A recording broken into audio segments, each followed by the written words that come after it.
artist too. So we'll be talking to Mike about his pet project and about his time in Hollywood, um, and seeing your name on a major television show. That must be pretty cool, actually. To tell you the truth, written by Mike Zara. I mean, that's all right. Um, so I want to thank everybody who came out yesterday in the afternoon to come out and help me support Waffles. Our good friend Heroic Waffles is back on the YouTube scene. He's got brand new videos up, so he is once again on the rise. In fact, Waffles will be coming in here in November, and we're going to be talking to Mike and see what he's been up to the last year or so. Yeah, because he just completely vanished on us. No one really knew what was going on, but we'll see what's happening the best we can. And again, to remind you guys that he's a really nice guy. As far as films go, he has one of the sharpest cinephile minds I know. The guy finds he loves the horror films from the 70s, 80s, 90s, like a lot of us do. And he really can collect. That guy, his collection is really, really strong. Um, hey, Zan, how are you?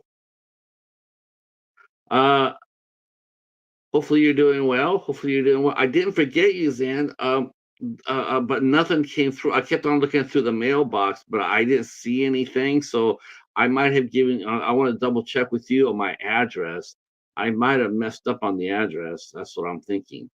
Um, but regardless, I did tell him, and he said thank you. The Cheetah, who was his birthday. His birthday was late last month, and a couple of folks, our friend Zan being one of them, has said that they want to send the Cheetah some goodies. So we're all about that. Oh, and Halloween. That's awesome. Halloween. I can't. You know what? That's a perfect. That's a perfect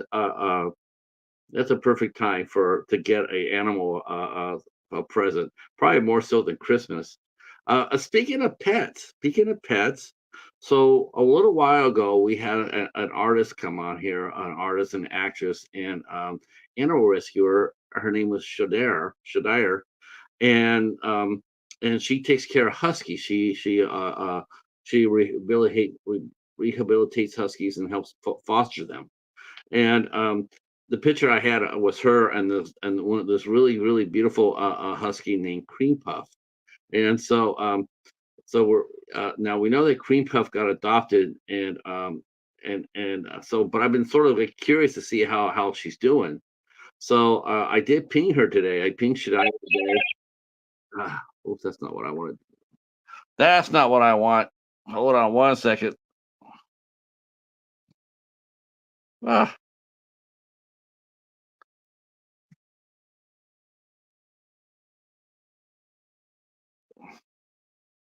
gonna take you guys to the yeah, that's what I need. Huh, okay, there we go. Yeah, I forgot to do that. Every time I go on, I always make sure I turn on the sound because no one wants to hear that. Uh, but I did check up with her on see how Cream Puff is doing, and she sent me a picture. And Cream Puff is doing very well, getting acquainted in her new home in Oregon of all places. Uh, Cream Puff moved to Oregon, so so that was really good. I was really glad to hear that update. I'd like to thank everybody came out last night for our interview with our. I don't know so much it was an interview. I guess it ended up turning out to be an interview. I really didn't expect that actually. I thought me and Rainbow would be just chatting along, but we ended up getting into it a little bit, chopping it up, and tremendous show yesterday. It was really really fun, and I just like good conversations like that. And yeah, I was that was one of the better shows we've done. It seems like lately, our discussions here have really they really sink their teeth into it.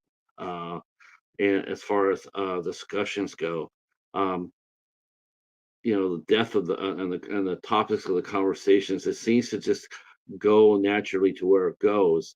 And lately, it just seems to get a little bit more heavier, which is all right. I'm all right with that. I mean, I know some interviewers and some people like, getting the fluffy questions and answers, but we never been about that here on Eight Questions. We've always asked really good questions, and I like to think so, and I've been told so by many guests.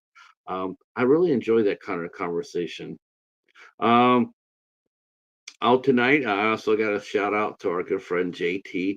Even though we are on an hour earlier than he is, he will be later on, which I sort of feel bad for him about this, but later on in about an hour or so, he's going to be running a interview that he had to record with Carolyn Williams and several other members of her new movie. I only mention it because he had such a hard time yesterday with tech issues. He interviewed uh, Jeffrey Reddick, and man, it was rough. I have to admit, it was. I felt really bad for him. I've had that problem too. And every time you try to interview someone from Los Angeles, it's tough. It might be broadband issues. Someone mentioned broadband issues. That probably sounds legit, quite honestly. So, especially at night, 5 o'clock on, 6 o'clock on, I'm sure, there's tons of people looking to go online and talk. So it could easily had glitched up that way, but it was still a strong interview. Definitely one you want to take over there and check out. I'll have to put that in my community tab. His interview with Jeffrey, who co-created the Final Destination franchise. That's a good get. That's another big guest that we've had on our community, a major guest that we've had on our community, um, and that there was like 5 people there. Just kills me. Hey, Waffles, how are you? Oh, it's a good one, Zan. If you like Final Destination like I do, yeah, it was really interesting hearing him talk about it. Uh, it was a very good. It was, other than the glitch toward the end. Hi, Tony, horror writer. How are you? Glad to see you.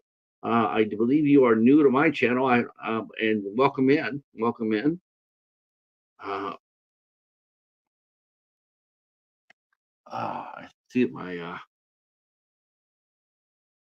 Oh boy.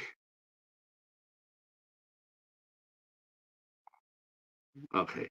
I had to lower my screen a little bit because I want to make sure I can see when our guest gets here.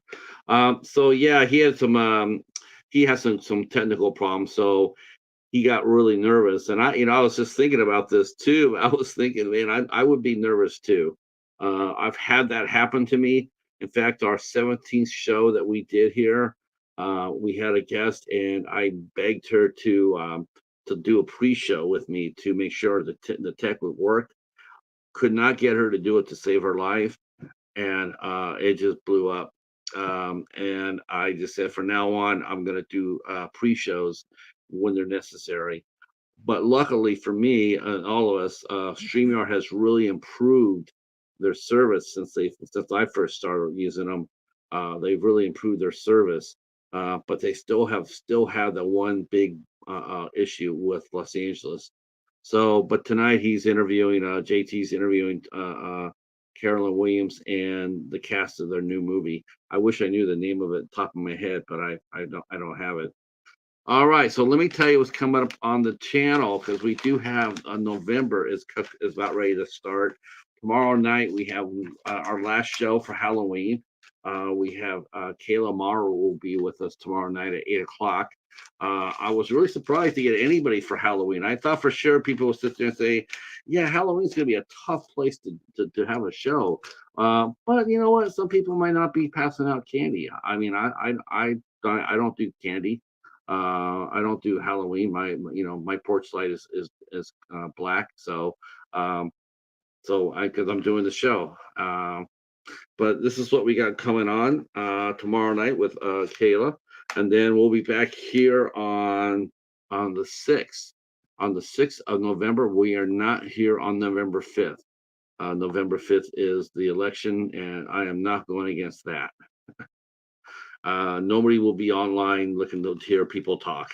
They'll be glued to the television set and to the internet as we battle for the future of our country and our soul, basically. Um, But on the 6th, we have Stacey Newton will be here. She is a writer and an actress, and she'll be here. And she's a lovely person. I can't wait to talk to her. Just one of the prettiest smiles. And I think she'll be really fun to talk to. Stacey Newton will be here on the 6th. On the 7th, we have the powerhouse team of Greg Hammond and Sam Dobbins. Sam is an actor, and Craig is a screenwriter, and they are going to be talking. We're going to be talking about their new movie called Broken Brothers. It is a movie about veterans that they're looking to get off the ground. As you know, 22 veterans every day here in the United States they commit suicide, and this movie is about taking a look at a group of veterans and how they survived. This is a fictional movie, but it's based on sadly, it's based on real events, right? So we're going to be talking about that, and probably, quite honestly, we'll probably end up talking a little bit about the election on that show. I have to admit, we'll probably be talking a little about the election during that show because it's a powerful subject, and I'm looking forward to it. Craig has written some fantastic movies. He is the co-writer with Joe Cornell, and he's also great friends with Alexander Niski. He's written a few movies for him. And the doorbell has rang, so you know what that means. Our doorbell has rang. So thank you for being here. Share us out if you can. Hi, Steve. How are you? Hi, Lucas Boy. Anthony, how are you? How are you? Yes, it's going to be a good one, and I'm looking forward to it. So please help me welcome in screenwriter and soon to be film director, Mike Zara.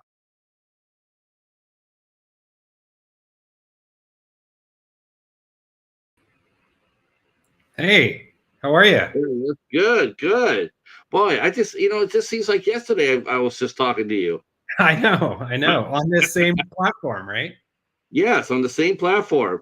Yeah. Uh, I'm glad you're on this. I'm glad you're here with me today, though. Yeah, me too. Uh, this is going to be a lot of fun. Because I found out that you have written for several TV shows. That perked up my ears because it's like that's going to be it's going to be a lot of fun to talk about that because I don't get very many. I get screenwriters for films, but I don't really get a lot of screenwriters for television, which I think is a different animal. If it is, am I right? Yeah. Yes. Somebody else's money, which is nice. Yeah, isn't it? But you have become a screenwriter. You're a screenwriter, but you're about. And we're going to talk about this extensively.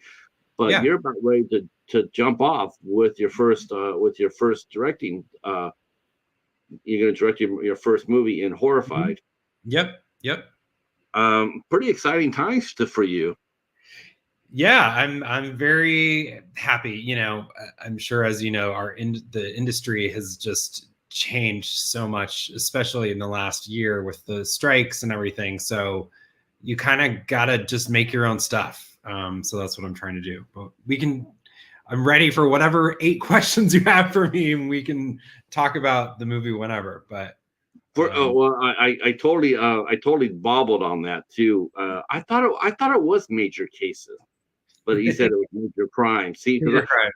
Yeah. yeah, Major Crime. So I remember watching The Closer. I remember Yeah. seeing a few episodes of The Closer, and Yeah. then they spun it off into Major Crimes. Yep. Wow. Now, did you get to write did you get to write for The Closer as well? I didn't. So I started on Major Crimes in season 2. I started as a writer's assistant. So basically, I was in the writer's room taking notes and just helping the writers with everything, getting their contracts signed, and then in season 3 they gave me a freelance episode. My showrunner to kind of prove myself, and apparently I did. And then I was a staff writer the next season, and then was a writer on the final season, which was season 6. That's fun. That's it fun. was it was it's one of those things where, like, I was there for so many years, which is so rare now. There's only a handful of shows that are on for longer than a couple of seasons. And yeah, it was just an incredible experience. I wish I could go back in time and appreciate it more. I'm very close with all the writers still. We have a group chat, which also is rare in Hollywood. We all still talk after all these years, but yeah, it was a really special show, and I got to produce my episodes, so I was on set and involved in casting and costumes, and that kind of really gave me the I don't know, I guess the confidence to try to direct my own stuff, because I got to put my hands in a lot of the different departments and help with creating the show. That was a long running show too, between the closer and Major Crimes. That Mhm. ran, I think, with the closer ran for 5 years, right? Kara was on for 5 years or four I think years, he was on for 7 and we were on for 6. So 13 years. yeah, it's a long, and a lot of those writers were there the entire time. So my 5 years seemed like nothing. But every day it was just a blessing to go to work. Yeah. I always hear about that term, writer's room. Is it Mhm. literally a writer's room? I mean, are you in a room by yourself that says writers on there? Or that's just the term they use to No, describe it? you're in a room. It's usually like a conference room. I mean, with Zoom, it's changed a little bit, like the pandemic and everything. People were doing it at home. But yeah, it's literally like it's at a studio or you're in an office building, and there's a room that just has a big table and a bunch of writers around it, and you just talk and talk about everything, like the news of the day and gossip, and then start breaking down the story and figuring out what the episode is about. Usually in the beginning of a season of a room, you kind of go over what kind of stories you want to tell and if there are any arcs for the whole season. And we were a procedural, so we had less of that. So usually the beginning of the season would be, we'd have to come in with like 5 or 6 different murders that we pitch, which is a little crossover of horror, right? Oh no, definitely. I mean, Yeah, what a great way to cut your teeth. yeah, absolutely. So yeah, we'd come in and pitch our different murder cases, mysteries, and then we'd have this giant whiteboard that we'd put up all the ones that my showrunner James liked, and it'd be like 1 or 2 words, so they were always like, so like if a stranger walked in, they'd be like terrified. I think we had like one that said like kid in refrigerator. You know what I mean? Like that kind of thing. So, Right. That must yeah. be sort of I mean, of course, you always hear about writers having to do research, Mhm. to and so here you are, you're researching all these different murders. Yeah. Um, I mean, there's one half of one half, was it like one half of you is like, okay, I'm researching to, it sounds weird, but I'm looking for the weirdest Yeah. kill. At the same time, you're going like, I'm researching about somebody dying. Yeah. No, Right. it is a conflicting thing. And yeah, my Google searches over the last decade have been, yeah, uh, suspect. I'm sure the FBI, like when Oh, they're you know what? You should print that up and sell it when you go to conventions. um, Look where I've been. Right, exactly. So yeah, but I think with horror too, it's like you kind of have to explore like the dark side and why people do what they do. And yeah, a lot of it's really awful. I feel like there's a way, like, I think making it scripted and sort of making it digestible for people is almost like a way to kind of like face the ugliness and the fears, of all the horror. Um, I will say, like, and this because you're in this community, as am I. Like, and I just came back from Scarefest. Like, the horror community is the nicest people you'll ever meet, and that's like the thing that I think is so funny about like the sort of juxtaposition, I guess, of the things that we love. Like we love horror movies, but you couldn't find more down to earth people that are just willing to like talk and hang out and chat and are curious about, you and everything. And Right. the Scarefest team, I don't know, do you know, I mean, obviously, um John, right? Yeah, But like, yeah. do you know Adrian at Scarefest? Don't know Adrian. Uh, She uh, she helps run it, but she, just the nicest person, and just wanted to support, the sizzle which we were shooting. But yeah, we just that's the talked kind to of. her. We Yeah. talked to our very first are the people who run a convention. We just finished talking to a pair of brothers who run Oh yeah. Growth Fest every year around August, and that was our first time talking to convention people. Yeah. But Scarefest, I know John went there and he had an awesome time. He was pumped. Yeah. Um, I yeah, saw his booth. I've been I didn't get to say hi to him. I was shooting the whole time, but I saw his booth, but he wasn't there. It looked great. He had a great booth. he busts his ass, Mike.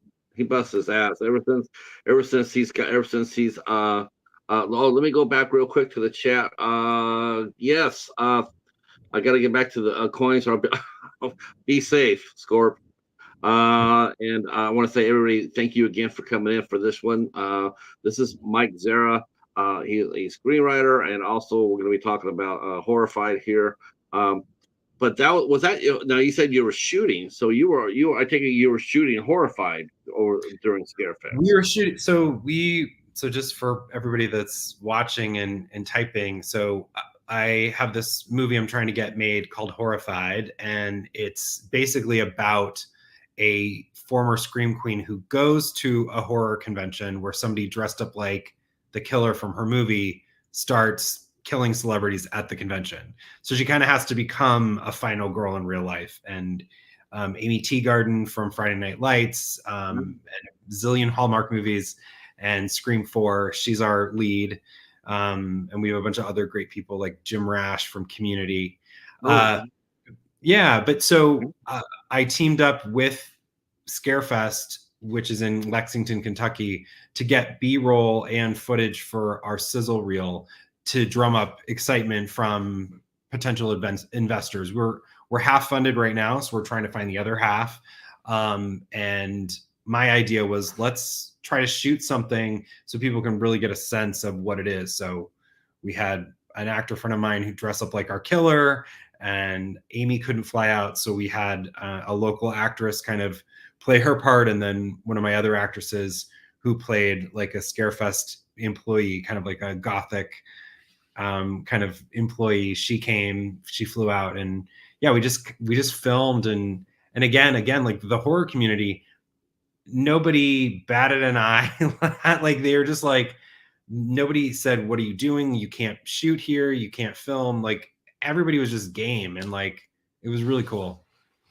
it's funny you mentioned how how friendly the horror community is. I gotta stand up for this community too in a lot of respects, because I'm thinking, I'm wondering if you actually aim toward that community. If not, I definitely would highly recommend that you should.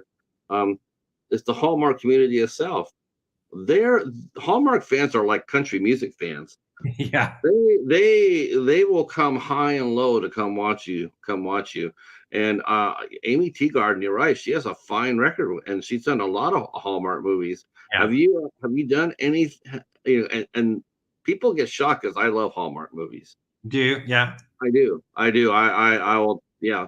And and what it is I tell people, they laugh at that, they like Hallmark, it's like, Yeah.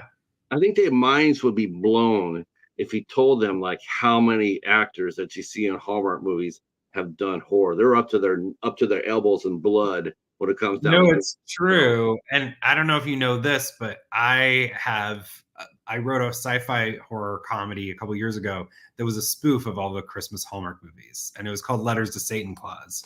So I and I was inspired because I watch Hallmark movies, or kind of Yeah. used to. I don't really, after I wrote those, I really haven't, but I would watch them at night. Like they're just kind of like dessert. You know what I mean? You're like, you don't have to think about it. You know what's going to happen. She's going to end up with the small town Christmas tree lot owner. And then but I was like watching one at like 11 o'clock at night. I'm like, why hasn't anybody made like like a horror spoof of these movies? And then I called up sci-fi, like an executive at sci-fi, and just kind of pitched them this really rough idea. And then the movie was greenlit. And Are you talking about the Sci-Fi Channel, or is this a different channel? no, the Sci-Fi Channel. Yeah. Because Yeah. they don't do sci-fi anymore, Mike. They don't do movies, I don't think, anymore. My executive left. He's now at Tubi. So Tubi's doing a lot. Yeah, So there was a little bit of crossover with that. And a couple of my actors have been in Daniel DiTomaso, who was a series regular on Major Crimes, who's attached to Horrified. He's been in a couple of them too. I mean, it's a great paycheck. It's a great way to get your name out there. And yeah, you're right. The fans are huge. I tried to post on a couple of like pages, like groups on Facebook, like Hallmark groups, but I don't know. Maybe they thought I was spamming them, but yeah, nobody really. it's a little tough there, but they're there when like if you posted with you and Amy side by side, they'd just be like, they'd be all gaga, they'd be like, okay. Yeah. Oh yeah. I mean, the thing is though too, and this is smart for Hallmark, because to me it's like it's another talent pool. I mean, think about it. I mean, you're drawing to cast your movie, you're drawing from Hallmark, the talent pool there in a sense. It's deep. It's really deep. I mean, and if he popped up with Amy and whatnot, people would see that. And to me, it's just like it's worth a shot, because I some of those groups that you saw, that some of the groups there, man, they're massively huge, and they know so much. Yeah, it's very they're very similar in terms of horror fans, in terms of how passionate they are, and all of that, and rampant they are. Now, how did you meet Amy? Was that through your television days? No, well, so Amy is a friend, and I met her through one of our really dear. We kind of share a best friend, and her name's Natalie Lander, and she's an actress who I worked with on Major Crimes, and she did a series with Amy years ago, and they just became great friends. And during the writer's strike, I was trying to figure out like what to do, because nobody was working, and I had this script, and I asked Natalie if she would see if Amy was interested in reading it, and she did, and she loved it, and so different from Hallmark for her. So yeah. And she is such a solid person, just really, you think about like the stereotypes of actors and all that, and she's just a really lovely, down-to-earth person. You can do that with all the Hallmark actors, actually. Yeah. I've never met one that has been hasn't been a pleasure to talk to. Yeah, and I think that's something that Hallmark, I think Hallmark really vets their people.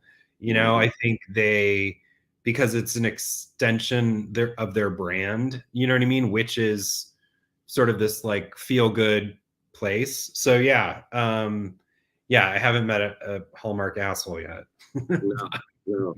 They have their resident bad boy, but they encourage that, and you see people talk about that.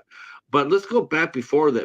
I want to go back a little bit to your early days, though, because I want to start and see where you got your start at, because like I said, I mean a lot of screenwriters from indie films, but that's just a case of walking through the door and sitting there writing a screenplay. But to write a screenplay and get through the doors of a network to through the doors of a show, that your skill level has to be like way up there. So well, I hope so. Yeah, I mean, So I mean, my stories, everybody's story is different about how they kind of broke in, but I started as an actor. I was in I personally think it's a terrible horror movie called The Pumpkin Carver with a K. Oh, I know. And Yeah. I, I was the lead. So, I was about 30 pounds lighter and had flat ironed hair.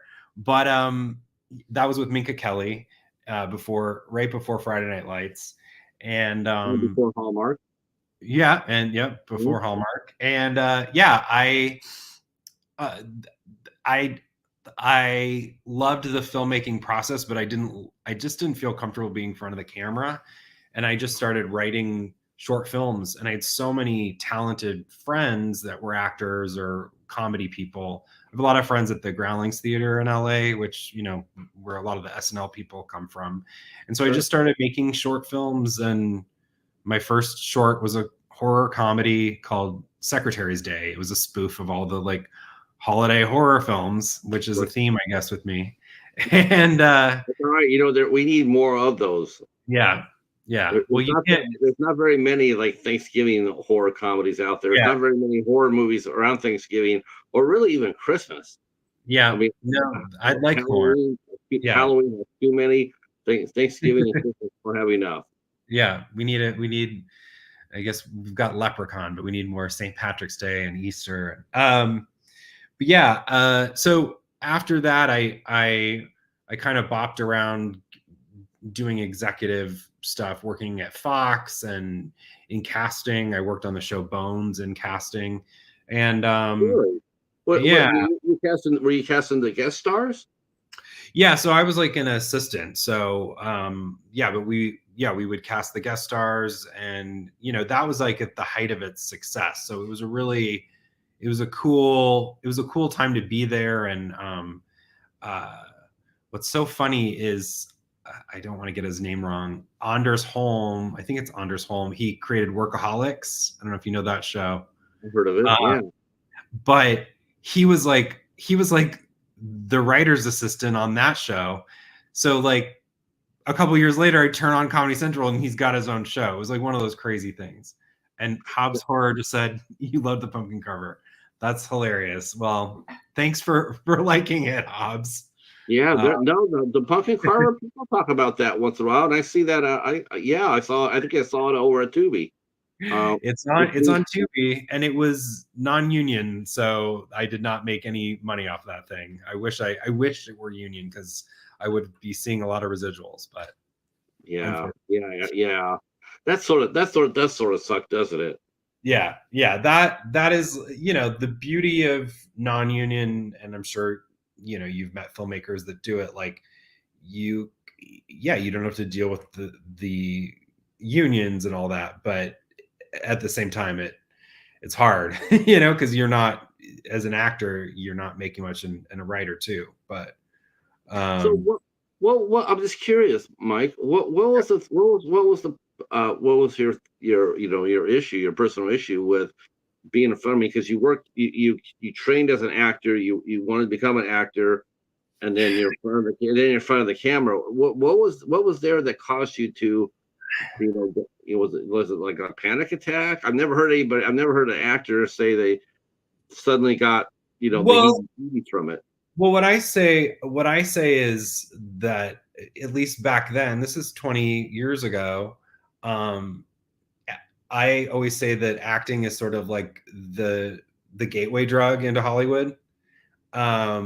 So I I didn't really know any better. I didn't know if there was I didn't like of course I knew there were writers, but I didn't know you could really have a career at that or as a director. So I I just did theater as a kid, and then I started modeling and stuff. And so I was like, oh, okay, this is it. I also was openly gay. And I think 20 years ago, that was a different thing too.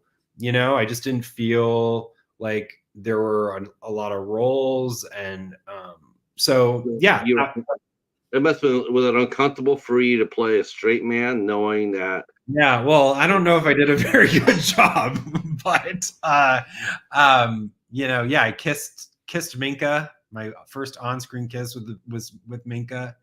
You know, But yeah. honest to God, I can't think of too many worse things to go through for the first. You got to just Minka Kelly, man. she That's awesome. was she was she was oh, thank you, Desert Adventures in Arizona, which by the way, I'm from Arizona. I'm going there tomorrow for a wedding. But yeah, no, Minka was awesome. Yeah, I just didn't feel, it's one of those things where, I was in my early 20s and you're Yeah, sort of, I don't know what you were doing in your early 20s, but like I think my priorities shifted and I wanted to kind of be in control. As an actor, you're just at the will of other people, and yeah. unless you become, a big star. And so yeah, I with writing, even if I didn't sell it, I could tell the story I wanted to tell. So Okay.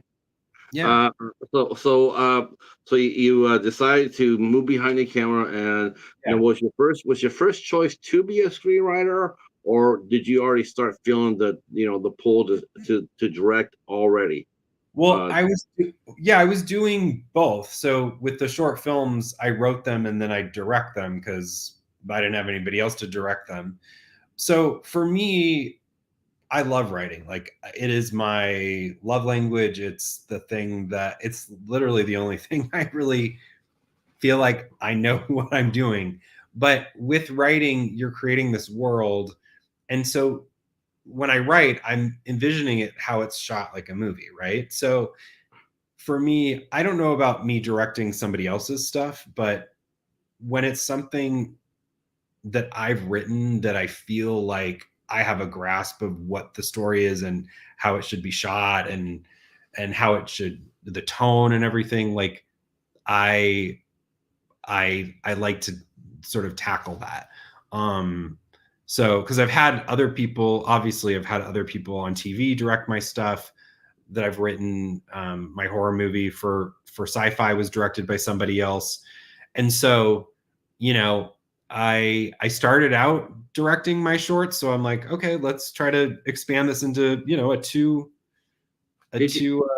did you ask the Sci-Fi Channel that when you sold them the movie, did you ask them to let you direct it, or was it too much of a risk in their eyes to put a Yeah, there was a moment where a director had another project with them and had to drop out, and so they didn't know who was going to direct it.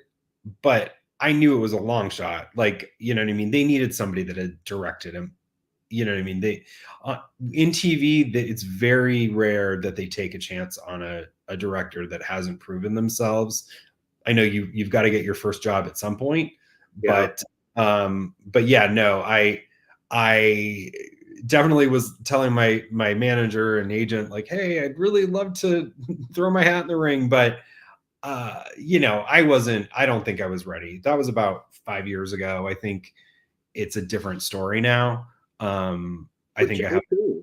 Okay, confidence. so, I mean, I'm sure your confidence I'm sure it wasn't a confidence issue. Well, I think directing. I think directing a feature, or a TV movie. That's, I think again, it's like I feel like I grow every year, and last year, I this movie in particular, I wrote it originally 10 years ago, so it's been in me and in my life for a long time, and so I'm Mhm. like, this is one that I know how to do it, and that I can do it. But yeah, I would have loved to have directed that movie, but Yeah. wasn't in the cards. And It's did just the I just find it I find it a little bit, to me, it's like I'm sitting there, it's different if you had just come from the indie world, directed a couple of indie films, like indie horror or indie on any level. I can sort of understand that a little bit. But when you come from your background, which is writing for TV, Yeah. uh, working as a casting assistant for Bones, I mean, your pedigree right there, what you bring to the table, it's like, okay, so maybe he hasn't directed a feature film, but look at what he has. Look what else does he have in his toolbox. He has enough there for me to go ahead and let him try and let him do this. Well, I I think, wish. that's how I feel. I feel what you have done up to that point.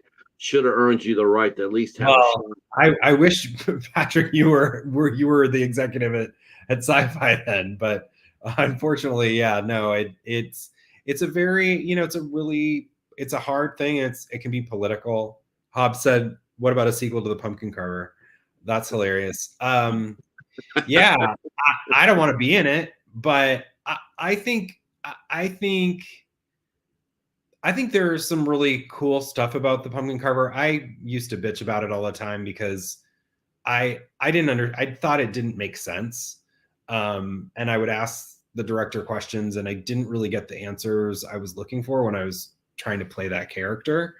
But I do think there's a cool concept in that movie where you basically somebody dies at your hand because you're trying to defend your sister, and that evil kind of gets into your own body, and how it kind of I don't know, expresses is interesting.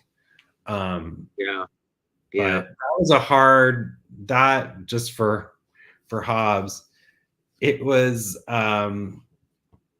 it was a tough shoot. We shot that in Lancaster, which is about an hour and a half or hour and a half away from north of LA.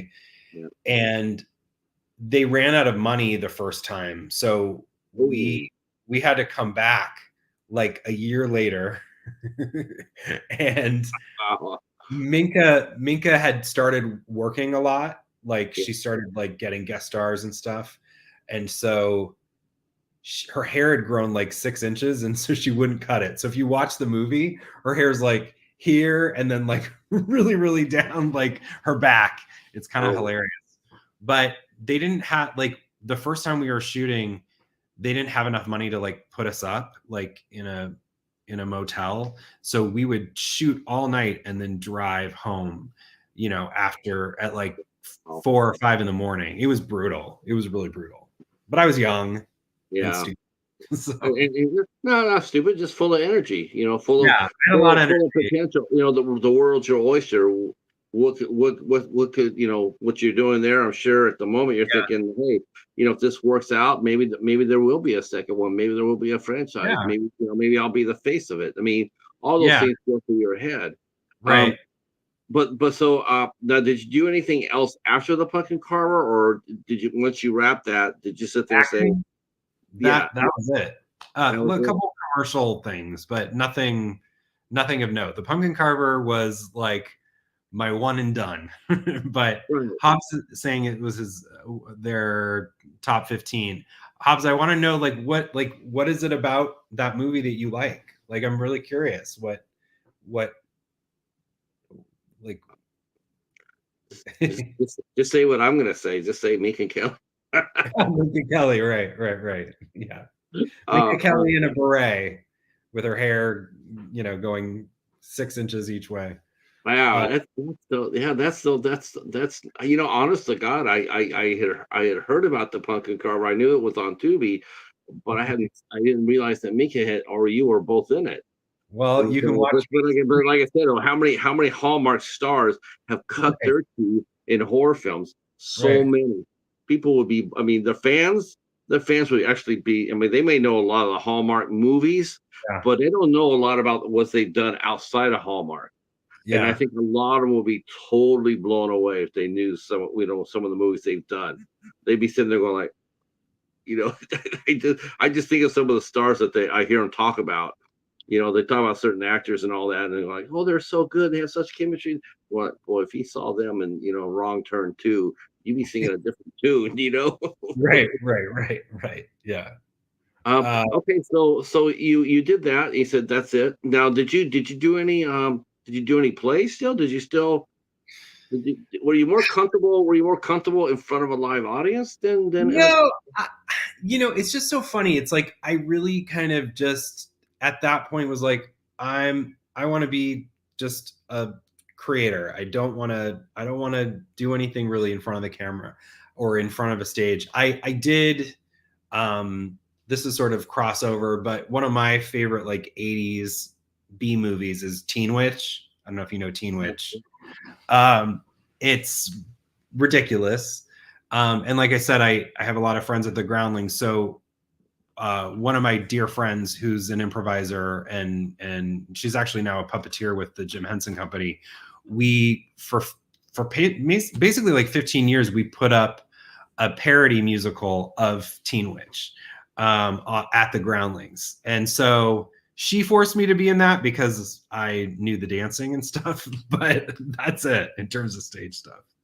Oh, yeah, Hobbs, it's meant to be. You love Teen Witch. That's awesome. Oh, he's the, we call him the Pumpkin King. He's king of the pumpkins here. Every year he does a thing on his channel called the Spooktacular, and you know, he loves Halloween. Halloween is 24/7 for Hobbs. That's great. And he said he liked the Halloween feel, the bond between the brother and sister. You lost your parents when you were younger, so you and your sister were really close. And the climax of the movie. Yeah, that I'm sorry to hear that. Yeah, it was a nice relationship between the brother and sister, and that cover art, I have no idea when they shot that, what that is. It obviously wasn't AI because AI hadn't existed yet, but I'm like, I don't know where that came from because that was not in the movie. But yeah, the twist of the movie was fun. But anyway, sorry.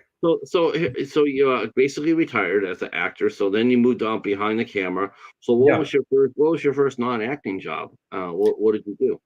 Well, so in terms of getting into in the writer's room, I was starting to help run a friend's fashion brand because like I needed money and I wanted time to write. And I did that for 5 years and actually got like we had jewelry and clothing. I got them on like True Blood and Gossip Girl, like all these, like it was my way to kind of like stay in Hollywood. But when I was 31, I quit that job to be an intern for Darren Star, who created 90210 and Melrose Place and obviously now, Sex and the City, now Emily in Paris. And so he was one of my like heroes. And this was before there was a big black swan lawsuit with interns not getting paid. So now you can't be an intern unless you're in college. So I was like the world's oldest intern working for Darren Star. And by the way, he couldn't pick me out of a lineup. I worked for his like executive. So I maybe got him lunch a couple of times, but he wouldn't know who I was. But still, he can't work underneath his umbrella though. It was pretty surreal. There's been a couple of surreal, I mean, there's been a lot. Like when you live in LA and you work in Hollywood, there's like my first, not to backtrack, but my first internship when I was in college before Pumpkin Carver was on Days of Our Lives. So I was an intern on that show, which I watched with my sister Hobbs every day after school. So like here I was like on set with all of these people that I was obsessed with like as a kid. It was very strange and surreal and amazing. But yeah, I worked for Darren Star, and then from that I got a writing assistant job on a show that they were producing that didn't last very long. It was called GCB, starring Kristen Chenoweth and Leslie Bibb. Came out on Sunday, ABC. Yeah. Oh yeah. Good Christian Bitches is what it was originally called. I think it was a little ahead of its time. Definitely. So that got canceled. But it was to be like around Kristen Chenoweth, who's just like, I mean, she's so talented. I'd love to meet her. I'm a huge Kristen fan. Yeah. She was very nice. Did you know she did a dramatic film? No. She did a dramatic film with Jeremy Sisto called Into Temptation. Oh. No. Oh my How long god, ago was that? she's so good. She's so good. I had never seen her do drama before. She's always done musicals or Yeah. comedies, and Yeah. this is the first time I ever saw her do drama. Man, it's so good. It's a Yeah. great movie. It's a great Yeah. movie. She's talented. I'll have to check it out. And thank you, Jeff Clark Jr. for that. Unless you're talking about Patrick, that's fine too. But This is about you. Jeff is also a director and a award winning director by that, and he's also an nice. actor as well. Yeah, So the picture looks like a good headshot. yeah, he's got the tiny skill. I can see. Just Cool. I'll have to definitely check it got out. skill.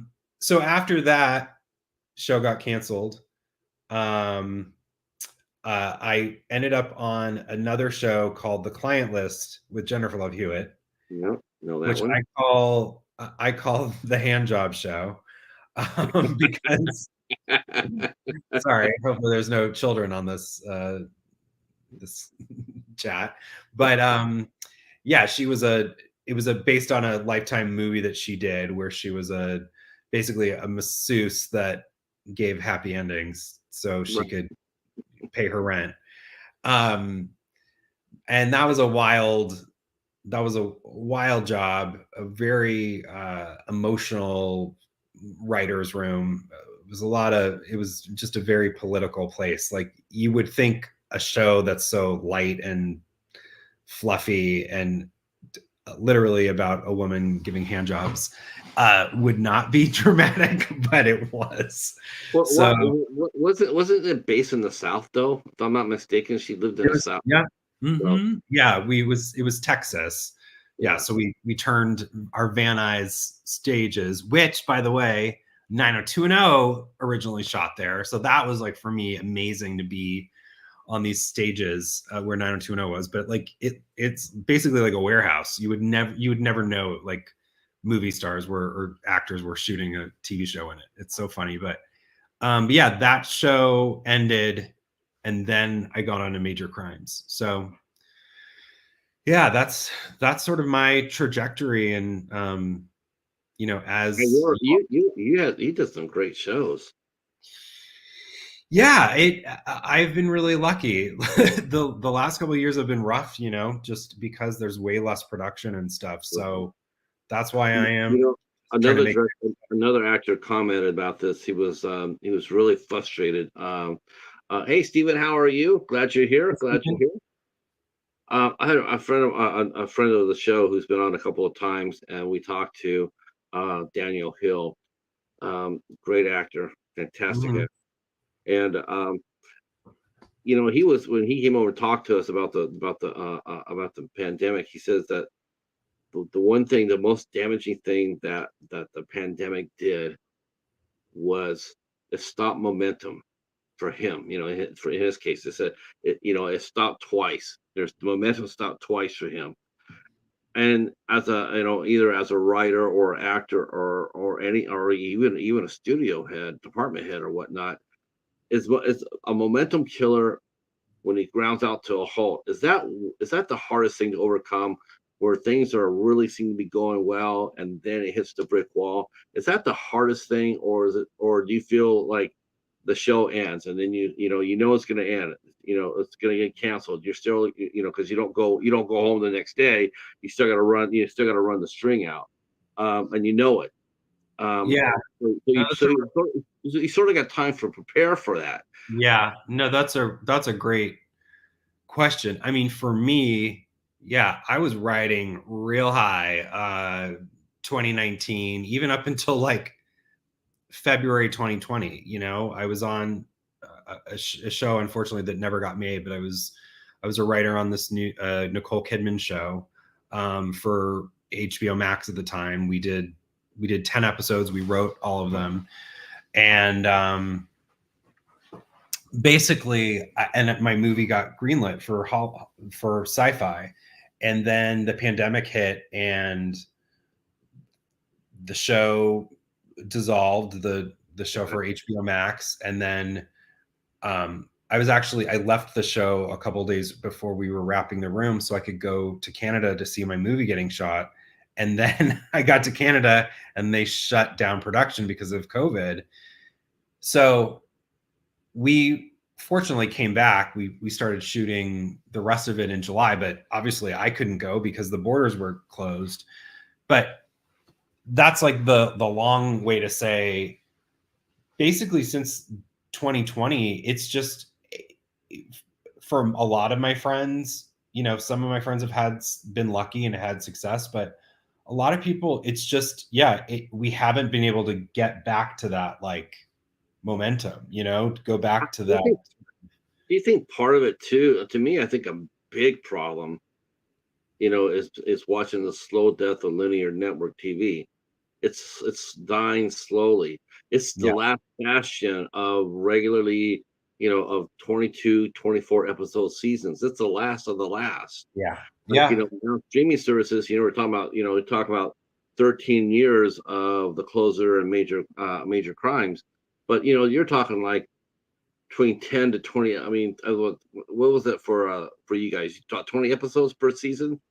We Or had, I think I think when I joined, I think we had like one season we had like 22, and then then it dwindled, and then in the last season I think we had 10 episodes. I'd have to look, but yeah, you're right. The linear TV is changing, but also here's the thing: 2019, 2020, before the pandemic, the streaming business was insane. Like, they were HBO Max, which was like my favorite platform because they had all the cool, like the Flight Attendant and Search Party, and they were doing really interesting, like kind of edgy things and greenlighting a bunch of stuff, or you at least get writer rooms going to see if you're going to potentially make the shows, like the one we did with Nicole Kidman.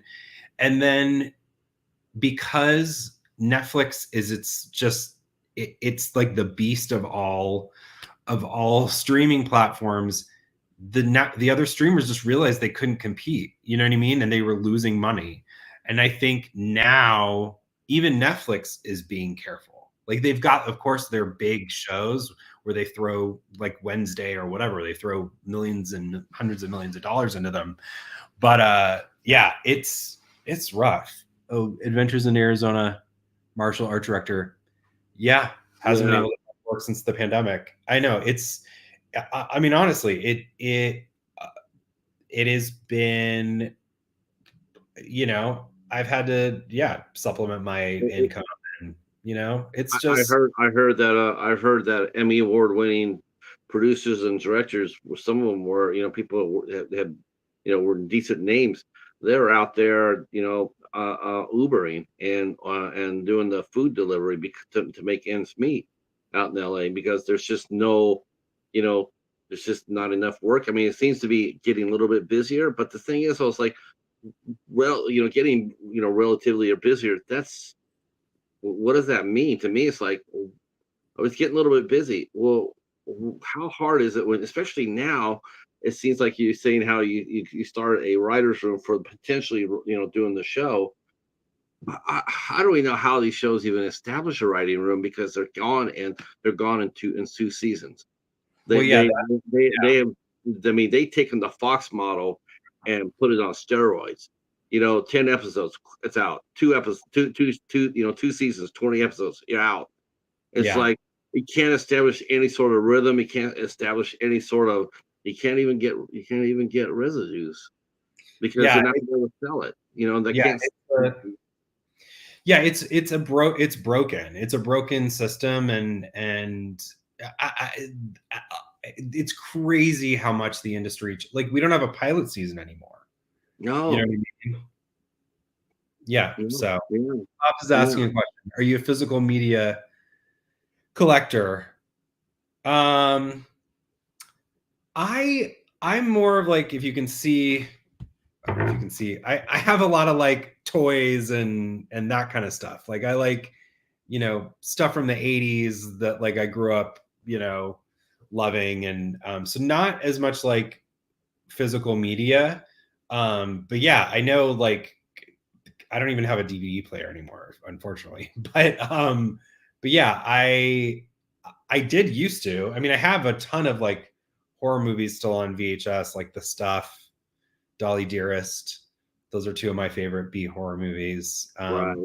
All the Nightmare on Elm Streets, which is my I say that everybody has like a horror series, you know, that they love or franchise, and Nightmare on Elm Street is mine. And we actually have two actresses attached from Nightmare on Elm Street 4, which is my favorite. Nightmare on Elm Street 4, Nightmare on Elm Street, because I think that's what was on the most when I was a kid. But Brooke Thies or actually 3, Lisa Wilcox, Brooke Thies, and Toy Newkirk. Okay, so after we're done here today, Yeah, you're gonna help me. You're gonna help me get Brooke. I'm a huge. I love Brooke Thies. I always wonder what happened to her. well, She was poised. She was right there. She was gonna break, and then well, she just vanished. she's a successful masseuse in Beverly Hills. She Okay. basically, I heard an interview, and by the way, she's so cool. She's so nice. I reached out to her just randomly saying, hey, could you read the script? And she read it. And basically, it would be her coming out of retirement when we shoot this. Like, so, but she, I actually heard her on a podcast. She was actually on Jenny Garth, again, from 90210, full circle. Jenny Garth and Tori Spelling had her on because she was on 90210. And she said, they were like, you look so great. Like, why aren't you acting? And she said when she like hit 40, like just the auditions were coming in less and less. And she wanted to keep working and making money. But yeah, she was a series regular on multiple shows. Yeah, she was stunning. She's absolutely stunning. I remember her, like, it was just like, and then it was just like I said, she was everywhere, and then also she just vanished. Yeah. It's like, what happened? Like I didn't hear anything about her retiring or anything. It wasn't like the same thing with Amy Steele, with who got basically stalked out of Hollywood. Right. She just one day she was, you're reading about her, the next day you're not. Yeah. But yeah, she obviously does all the con circuits and stuff. And she also has been raising her kids, and I think that's been a big priority too. Sure. But yeah, she's awesome, and I just think she's so good. She does look great, and yeah, she's got a really fun. She plays herself in Horrified. So let's sink our teeth a little bit into Horrified, because that's the main attraction here. So tell me about the genesis of the idea. Where did you where did you come with the idea? Was there any particular moment that you said, well, basically you can give us the plot line as much as you can, and then the genesis of it. Yeah, I mentioned it a little bit at the top, but yeah, it's about a down on her luck former screen queen played by Amy Teagarden, who goes to these conventions to make a living, which a lot of them do, because there's no acting jobs anymore. And she goes to this con in Kentucky in a small town, and somebody dressed up like the killer from her film starts targeting the celebrities at the convention. And it's kind of up to her to sort of look at her own inner demons within and basically become a final girl in real life. So she kind of has to, it's very meta. I say it's Scream meets New Nightmare, which New Nightmare is one of my favorite Mine too. horror films. But yeah, it's I call the genre bloody bubblegum, which is sort of what I do. It's fun, it's a wink, and but it's emotional. It's about a woman kind of figuring out like her sobriety path and stuff. Snow says from a small town in Kentucky. Yep. If you need any insight into what it's like to be a woman living in a small town in Kentucky with no job prospects, I got you. Yeah. Yeah. Though there's a lot of people in that situation. Yep. Yeah. Yeah. So that's kind of the gist of the movie. But yeah, to answer your question, it's weird. Like sometimes you get inspired by researching something. For me, it kind of just hit me one day, because at that point no one had done any kind of even like fan movies like about a convention where somebody is kind of targeting it and making a slasher within the convention. And I think 10 years ago, cons weren't as popular either. Like, I think Comic-Con is like now just basically PR for the studios, right? And Yeah, it's trickled. San Diego, San Yeah, Diego. San Diego Yeah. Comic-Con. Yeah, so it's trickled down, and now it's more in the, pop culture zeitgeist. But um I actually went, about maybe it was 11 years ago. I went to Horror Hound in Indianapolis, and for research, and that's really where it all kind of came together, because they were doing a Freddy versus Jason reunion panel, which is also one of my favorite. I mean, I just love Freddy, but uh, and that, seeing Robert Englund on stage and talking and just being so colorful, and the moderator who was kind of nervous because she was local and like, had never met Freddy Krueger before. All of that was like inspiration for this. So right now I have Robert in it.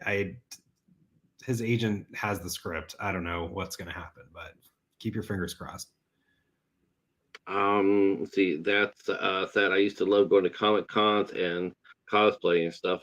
Yeah, there are a lot. Yeah, that's one thing. I'll have to say this. I'll say this for Snow, on Snow's behalf. But you're right. About 10 years ago, there really wasn't any conventions, not like they are now. I mean, other than San Diego. Yeah. Um, but man, a lot of these cons, not Gross Fest. I'll say it there and say that right now. Gross Fest is for the people, by the people. But Where's that? I don't know that one. it's in Pennsylvania. Okay. It's in Pennsylvania, and it's I'm thinking about now. It's like you see this when you went to the conventions, how they have priced out a lot of the people, the Yeah. actors that the celebrities have and the cons have. All they see, instead of putting on a really good convention, all they see is just the money, Yeah. and they price it out so the normal person cannot go. I mean, Yeah. you go and watch a pro event like a pro football game.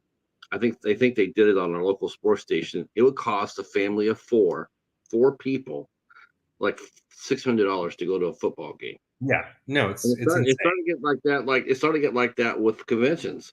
Yeah, I know. So Scarefest, and it's huge. Um, I know they did on Sunday, which was the last day. It was kids at 12 and under are free, which that was cool, and it was like all these little kids dressed up, which was cute. Yeah, it's a lot of money. But I also think it's one of those things. It's like, people save up, like for Scarefest, I definitely saw people that were like, it's the thing that they kind of splurge on every year. Right. But yeah, it is. I wish, it's like Disneyland. It's ridiculous. It's like $200 for a 2-year-old. Yeah. You're right. No, you're not lying. You're not lying. You're not gonna remember. You're not gonna remember the Tiki Room kid. But yeah. So the idea of actually putting a movie at a convention, I mean, that is sort of that's actually a pretty fresh idea. It sounds really intriguing.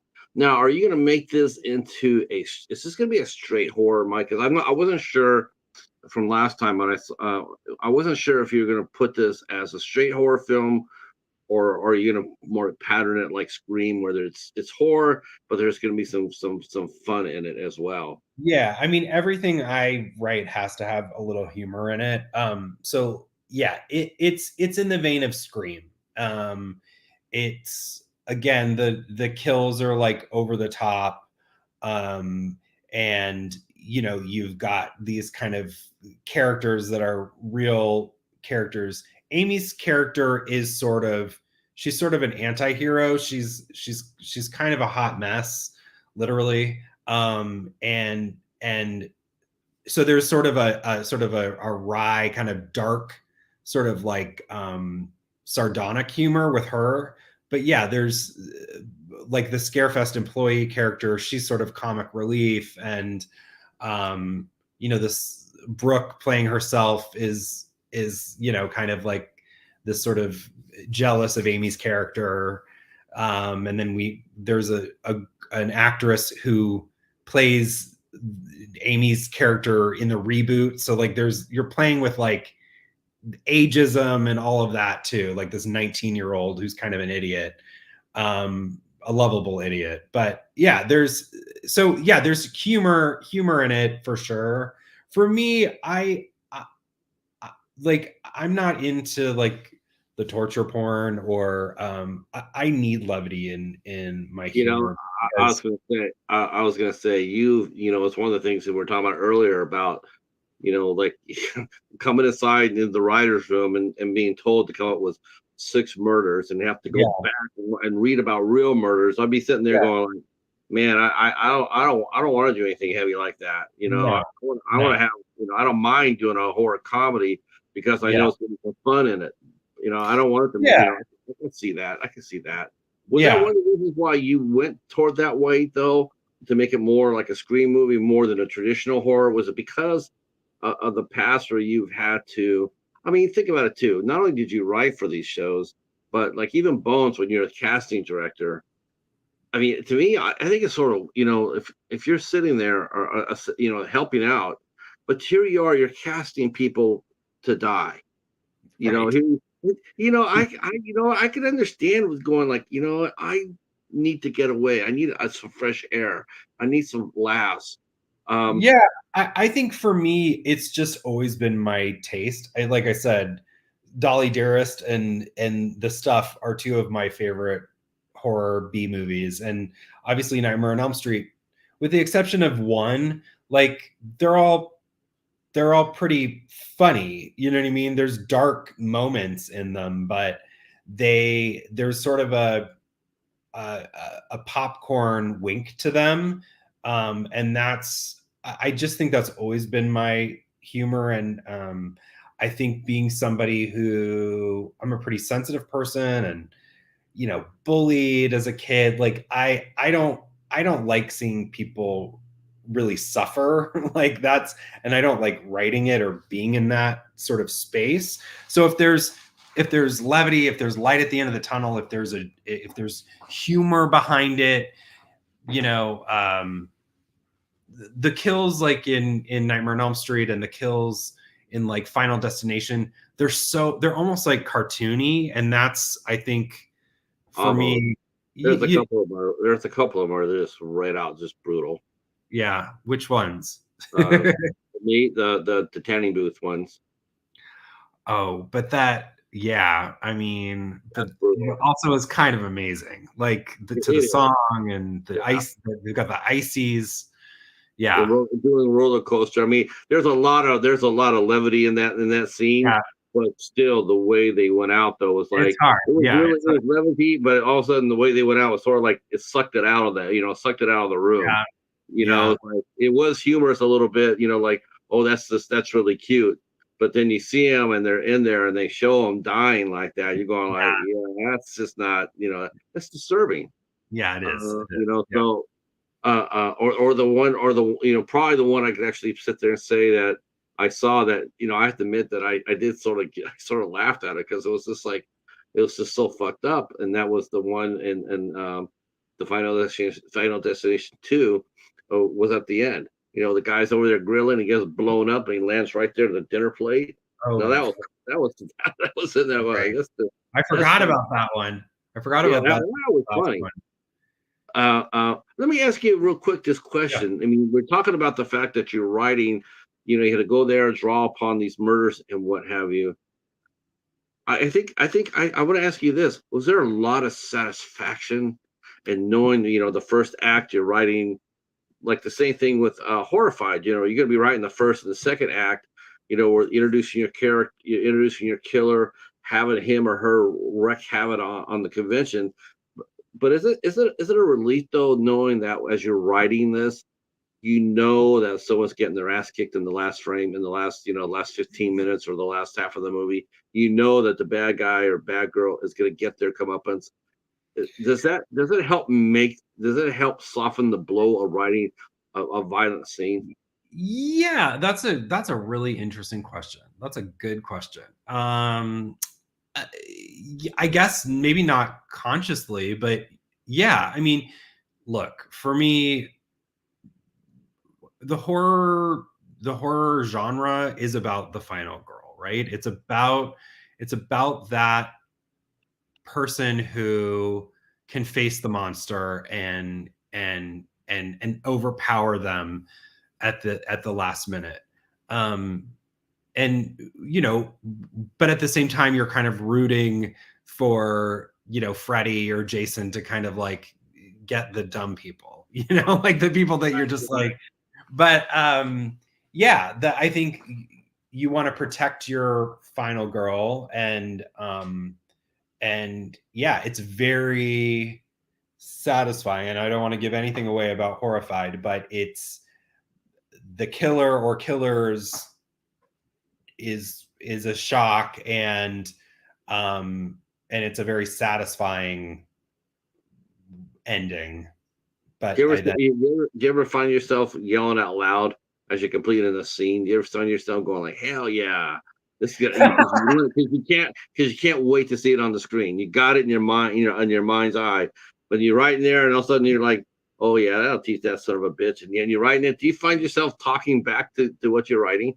I mean, sometimes I'll like reread it when I'm, you know what I mean, like to kind of like act it out to see how it flows. But no, I mean, it's like I think it's more for me when I'm writing a scene and like I find it, like I find sort of like the musicality, I guess I'd say. Like that's really satisfying and I feel good, and it's like, I kind of pat myself on the back, I guess, but not maybe audibly. But Uh, so now, one of the things that you're finding out one other thing about the new Hollywood too, and that is the traditional way of raising capital for your project. Before you would make a pitch, you go in there and you talk to investors, and get like, hey, and they give you the money. yep. It seems like more and more, and we're starting to talk about this more and more, and it seems to be like for any independent film that crowdsourcing is now a way of life. That's just what it is. Before it Yeah. was like once in a while you would see it, someone do a crowd, you see it, and but now over and over and over, you're starting to see that where you can get a certain amount of money, but you're going to need a crowdsource to raise it. Yeah. Was that a surprise to you, or had someone warned you about that and said, "Hey, Mike, just to let you know that when you start raising money, because it's still the hardest thing to do in a movie is to raise the money, raise the Mhm. budget. That really is the hardest thing." Um, then they tell you like, the old traditional ways of raising money, because a lot of these folks now, they're investors. Before it would be exciting to invest, but now they want the return. I mean, you read about Eva Longoria, right? So she invested $6 million of her own money to invest into that John Wick movie. Do you Which think is she did that out of the goodness of her heart? Like, oh, these are my friends. I'm going to give them $6 right. million. Hell no. She's sitting going like, oh, I know this money. I know this And is going to make she, yeah, that was a smart one, right? Like that money. was a really smart business move. Yeah, it is again because the industry, just what we've been talking about, has been so brutal, and getting anything made or sold even is just so hard. I'm trying to do it on my own. I have I have investors in half the budget. I have to sort of find the rest of the money. And so that's why we shot the sizzle reel at Scarefest to with our killer and everything, just hoping that, you know, it'll drum up some excitement from either a co-producer or something like that. But yeah, I did a GoFundMe because I was just gonna do it like privately for family and friends, just to, so I wasn't putting, you know, a bunch of money on a credit card. Back in my major crimes day, I would have been able to pay for it, but not these days. But But you know what, and dude? then, I'll tell you what's going to pay for you, honestly. And if you haven't already started to see it already manifest itself, it certainly will. And that is your casting. Your casting background is going to save your ass, because you've got a lot of people coming in here that when they see who's in the movie, they're going to be excited. Fans will be excited. Have you launched your public crowdsourcing yet, or is it? Or I just did it. So a friend of mine convinced me to make my GoFundMe public. So I did a GoFundMe. I was asking because for flights and all of that. Basically, we got the money we needed to cover the shoot in Kentucky, like flew a bunch of actors out, putting people up in hotels, food, equipment, costumes, all that stuff. So all that got covered. It's the post stuff, like paying an editor. I'm having my composer make an original track for it. All the color correcting and stuff. That I still have my GoFundMe up, and if people want to donate, that's amazing. But I did the GoFundMe. If I could go back, I probably would have done it on Indiegogo or something, so that people could have gotten perks. There were perks at the show. I made beanie at Scarefest because we got a booth while we were shooting. It was very very busy, but yeah, I got merch made, and so people bought, you know, people donated and got beanies and stuff.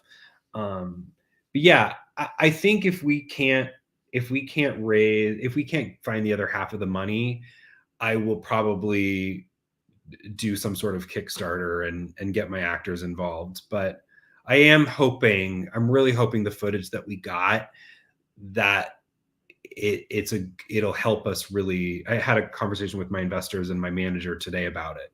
There's some people circling it, which is great. It's just, we just need somebody to actually raise their hand.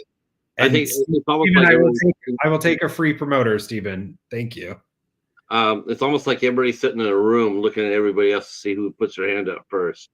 That's exactly it. I was going to show you a picture of our killer. So if you're interested, Sure. the killer in the fake movie that Amy's character stars in is called Hellhog, and it's sort of like it's a riff on Jason or Michael Myers. It's about this guy who, when he was a little boy, because you need backstory for the fake movie within your movie, Right. but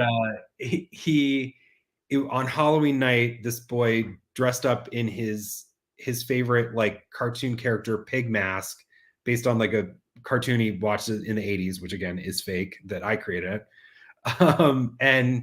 And his parents tell him he's going to go trick-or-treating. Instead, they drop him off in the middle of the woods.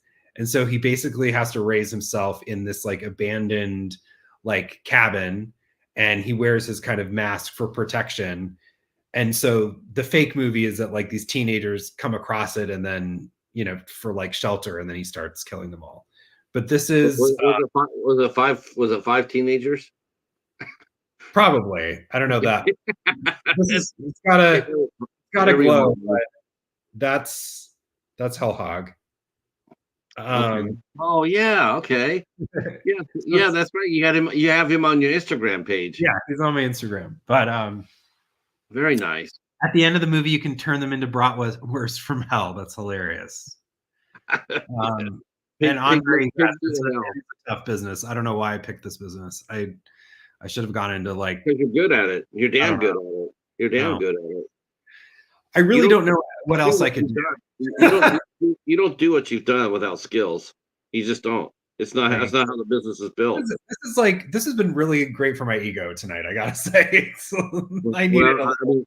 I've been in live music for 10 years, and you know, and I know a couple of things, not very much, but that's what I do know, is that you don't last in your business without having skills Um, you know, and you know, and look at all the shows that you've done.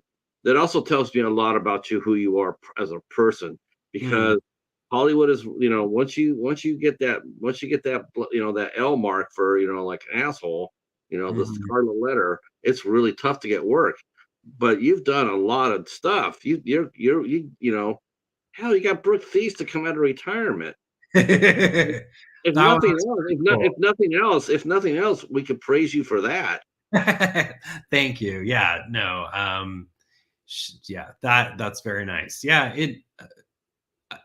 it's a really hard industry, and you have to have tenacity. You also have to just like, be a little yeah, stupid, just blind about, what's going to happen next. But yeah, I think I've proved myself to like the bosses that I've had and stuff like that. And so yeah, there's a loyalty.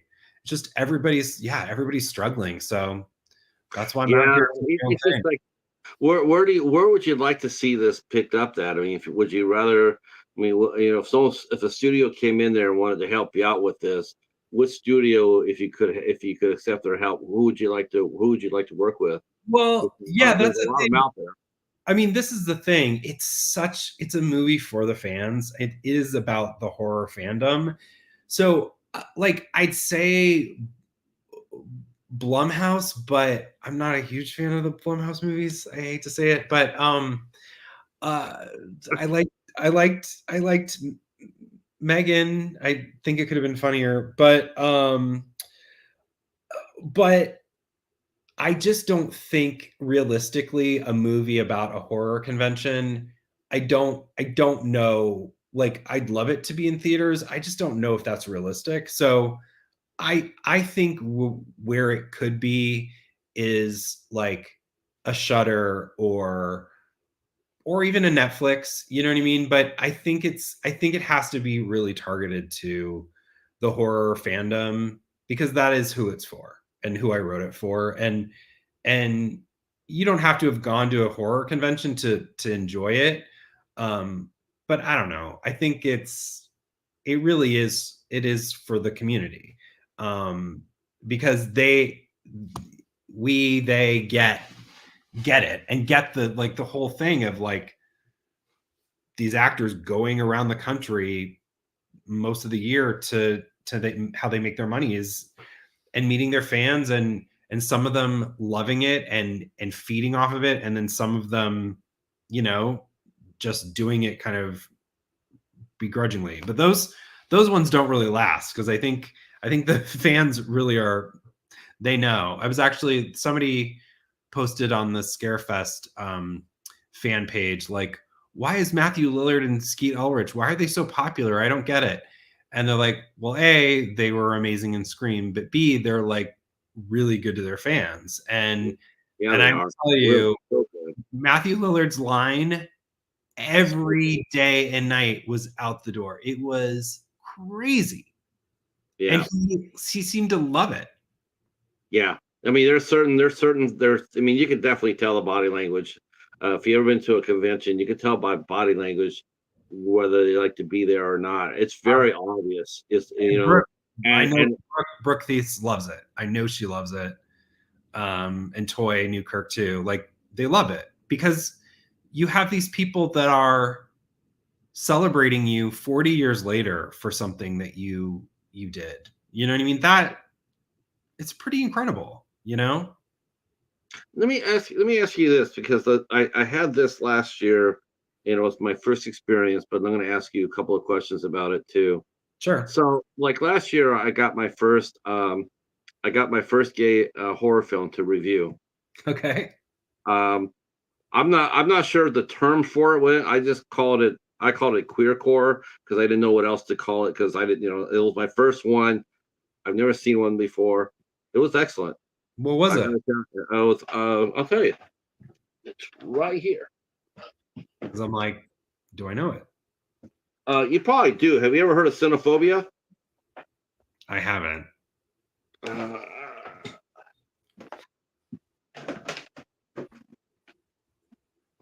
And thanks everybody for like joining us. It's so like cool to have like the interaction and Called the latent image. Ray Murray put this out from Cinephobia. okay. No, I don't know it.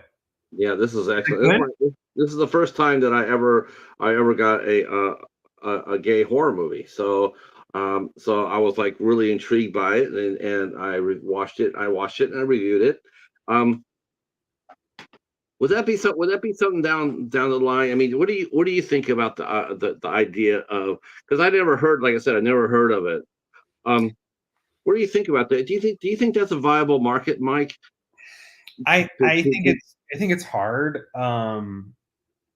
You know, I guess luckily for me, I just really like writing for women. Like I just so you know, obviously my who I am filters through my work. You know what I mean? So like, you know, there's a lot of hot guys that she hooks up with, and you know what I mean? Right. Amy's character, but yeah, something gay specific. Like right now, for me, I don't have a story that I want to tell, but um I don't know. Like, I think anything's possible. Like, you see certain things. Um, I feel like this Daniel Craig movie that's coming out that's called Queer. I think that's going to probably be a big movie. It's more Oscar-y kind of stuff, so it's not going to be like a blockbuster. But I think people are becoming more open-minded. Um, but I think it may be still too niche. I do. I think I and Not you know, commercial.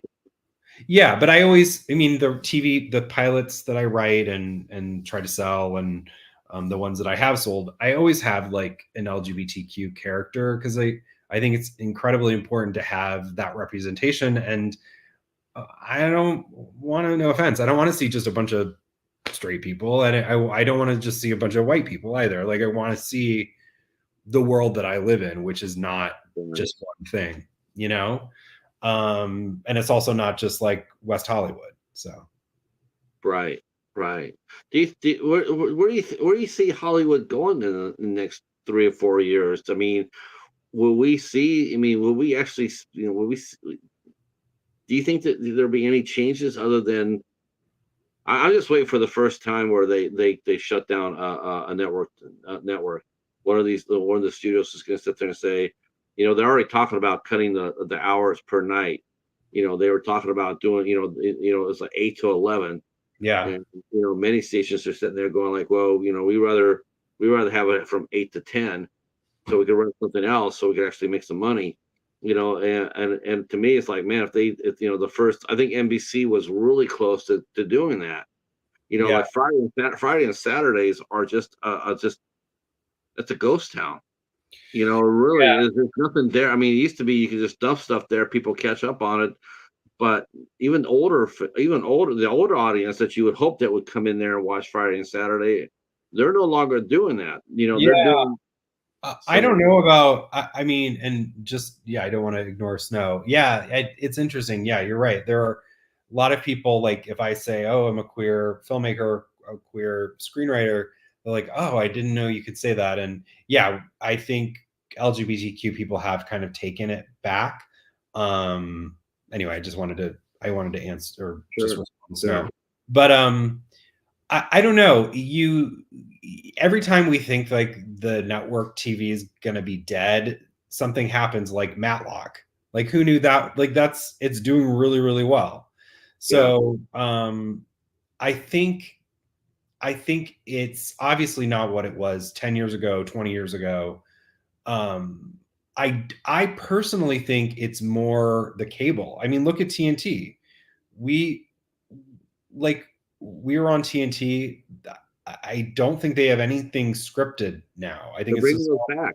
They're bringing it back. They they they are went away from it. Yes, in fact they picked up the Librarian reboot, and they're going to start running on TBS or TNT, which is originally where it started at.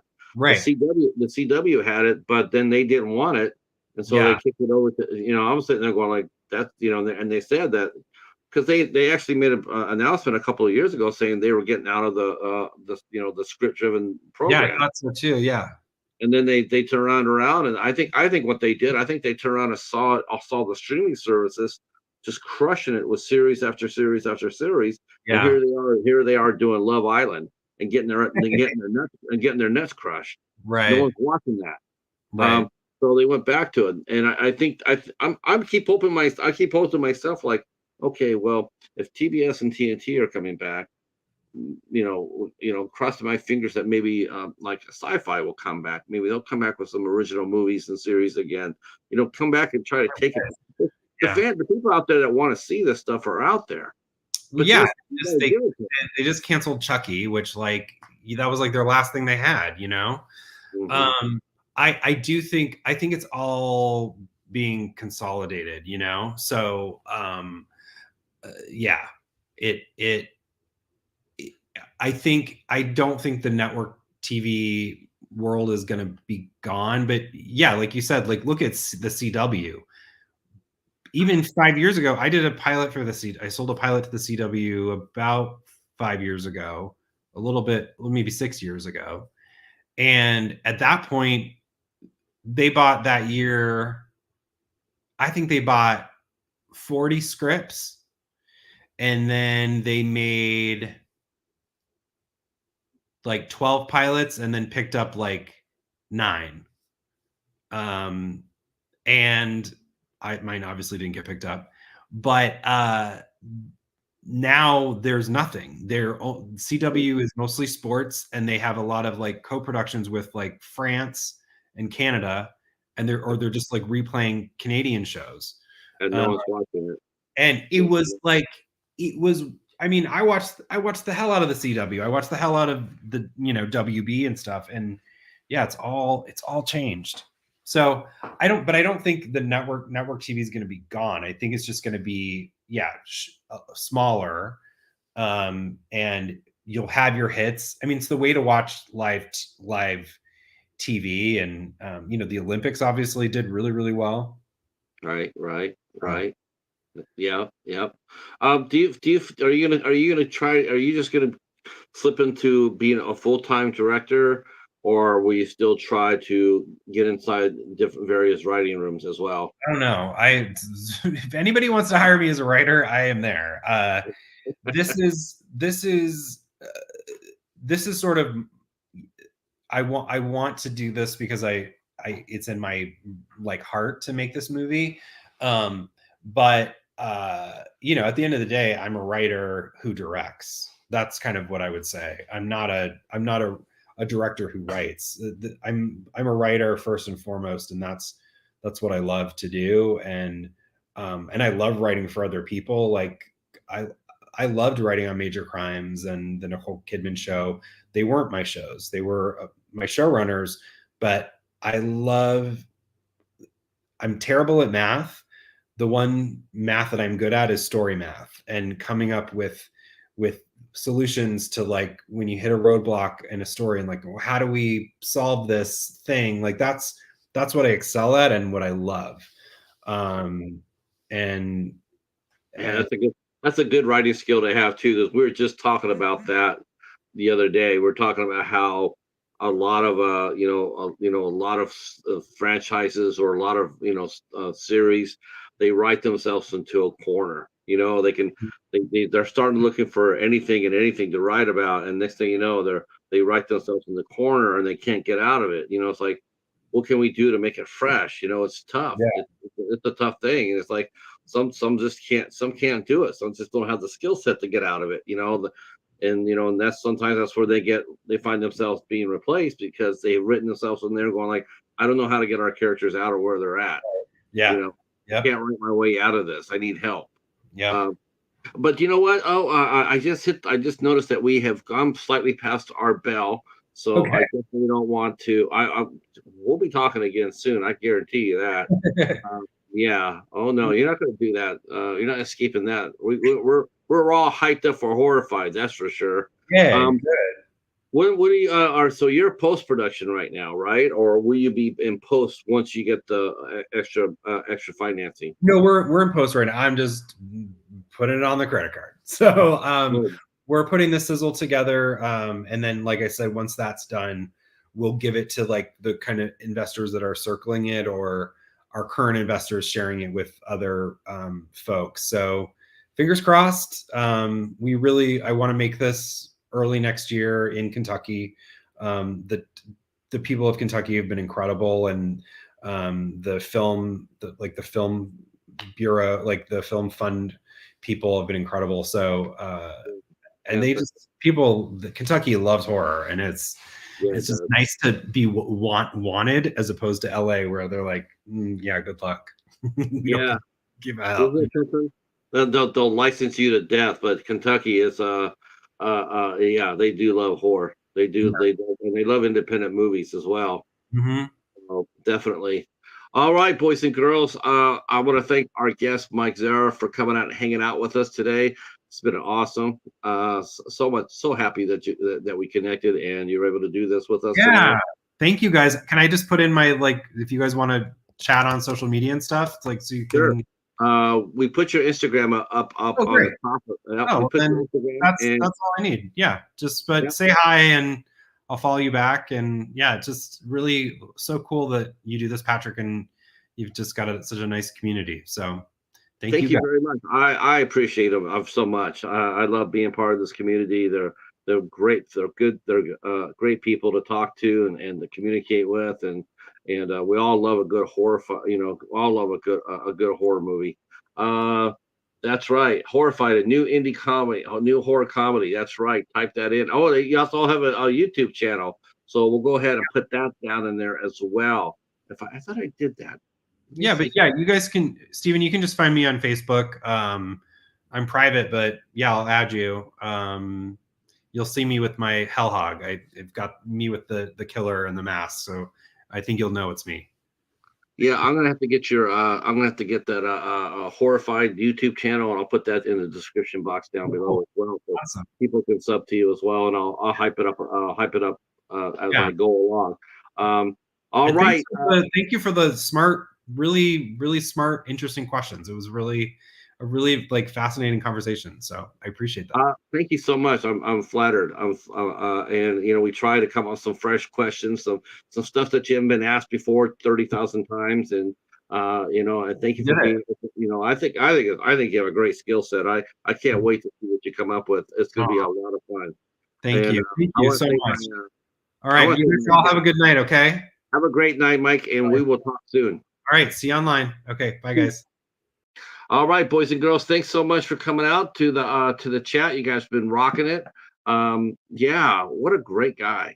And I can't wait to see what his movie's going to come out with. Um, Pumpkin Carver, the movie that he starred in, it is playing on Tubi. I'll put the link in there down in the description box down below as well. So if you want to see what that's all about, you can do that. We will be back here tomorrow with Kayla Marr and at 8 o'clock for Halloween. Hopefully, we have some people come on in. Hopefully, you guys aren't out trick or treating. I don't blame you if you're out there trick or treating, but if you are out there trick or treating, save me and the Cheetahs and candy. All right, we're out. We'll see you tomorrow night at 8 o'clock. Be safe and peace.